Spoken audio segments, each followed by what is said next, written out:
भारत देखने में तो डेमोक्रेसी लगता है, लेकिन दरअसल हम ऑटोक्रेसी की तरफ जा रहे हैं। क्योंकि जिस देश में जो आम जनता की बेसिक नीड्स हैं, बेसिक ज़रूरतें हैं, अगर उसके लिए लोग स्ट्रगल कर रहे हैं तो हम किस डेमोक्रेसी की बात कर रहे हैं। क्योंकि किसी भी डेमोक्रेटिक कंट्री में जनता की मांगे, जनता की ज़रूरतें प्रायोरिटी पर होती हैं। लेकिन उसी तरफ जब हम चाइना को देखते हैं तो चाइना आपको देखने में तो ऑटोक्रेसी लगता है, जो कि है भी, लेकिन वहाँ जनता की जो बेसिक नीड है, वो चाहे बेस्ट एजुकेशन हो, वो चाहे बेस्ट इंफ्रास्ट्रक्चर हो, वो चाहे बेस्ट रेलवे हो, वो चाहे बेस्ट टेक्नोलॉजी हो, हर चीज़ में चाइना अपने देश के लोगों को बेस्ट फैसिलिटीज़ प्रोवाइड करता है। हालांकि इस बात को हम इग्नोर नहीं कर सकते हैं, जब चाइना डेवलप कर रहा था, डेवलपिंग फेज में था, उस फेज में चाइना ने ह्यूमन राइट वायलेशन बहुत ज़्यादा किए, वो चाहे रिलीजन के नाम पे हो, वो चाहे पॉलिटिकल रिप्रेजेंटेशन के नाम पे हो। आज भी चाइना में आप सरकार से सवाल नहीं कर सकते, आप कम्युनिस्ट पार्टी के अगेंस्ट में नहीं बोल सकते, लेकिन आज भी अगर वहाँ कहेंगे कि आपको किसी चीज़ की ज़रूरत है तो वो चाइना आपको प्रोवाइड कर देगा, वहाँ की सरकार आपको प्रोवाइड कर देगी।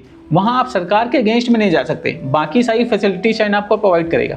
लेकिन भारत में स्थिति ये है कि जो आपकी बेसिक ज़रूरतें हैं उसके लिए आपको स्ट्रगल करना पड़ रहा है। हालांकि भारत में पॉलिटिकल फ्रीडम है, लेकिन उस पॉलिटिकल फ्रीडम का क्या मतलब जब आपकी बेसिक ज़रूरतें ही पूरा नहीं कर पा रही है पॉलिटिक्स। तो आप भारत में सरकार से सवाल कर पा रहे हैं, आप भारत में सरकार के खिलाफ बोल पा रहे हैं, लेकिन उसके बाद भी तो आपकी बेसिक ज़रूरतें पूरा नहीं हो रही। छोटे छोटे बच्चे प्रोटेस्ट कर रहे हैं कि उनके स्कूल में लाइट नहीं है, उनके स्कूल में फैंस नहीं, उनके स्कूल में कूलिंग फैसिलिटीज़ नहीं है, रोड के बुरे हाल हैं, स्कूलों की छत से पानी टपक रहा है। तो ऐसी डेमोक्रेसी का क्या मतलब जब इंसान की बेसिक ज़रूरतें ही पूरी नहीं हो पा रही हैं। तो लेकिन इसका मतलब ये नहीं है कि हम चाइना की ऑटोक्रेसी पॉलिसी को अपना लें, हम ह्यूमन राइट्स का वायलेशन करने लग जाएं। उसी तरह अमेरिका को देखते हैं, अमेरिका बेस्ट एजुकेशन प्रोवाइड करता है, वहाँ पे डेमोक्रेसी भी है।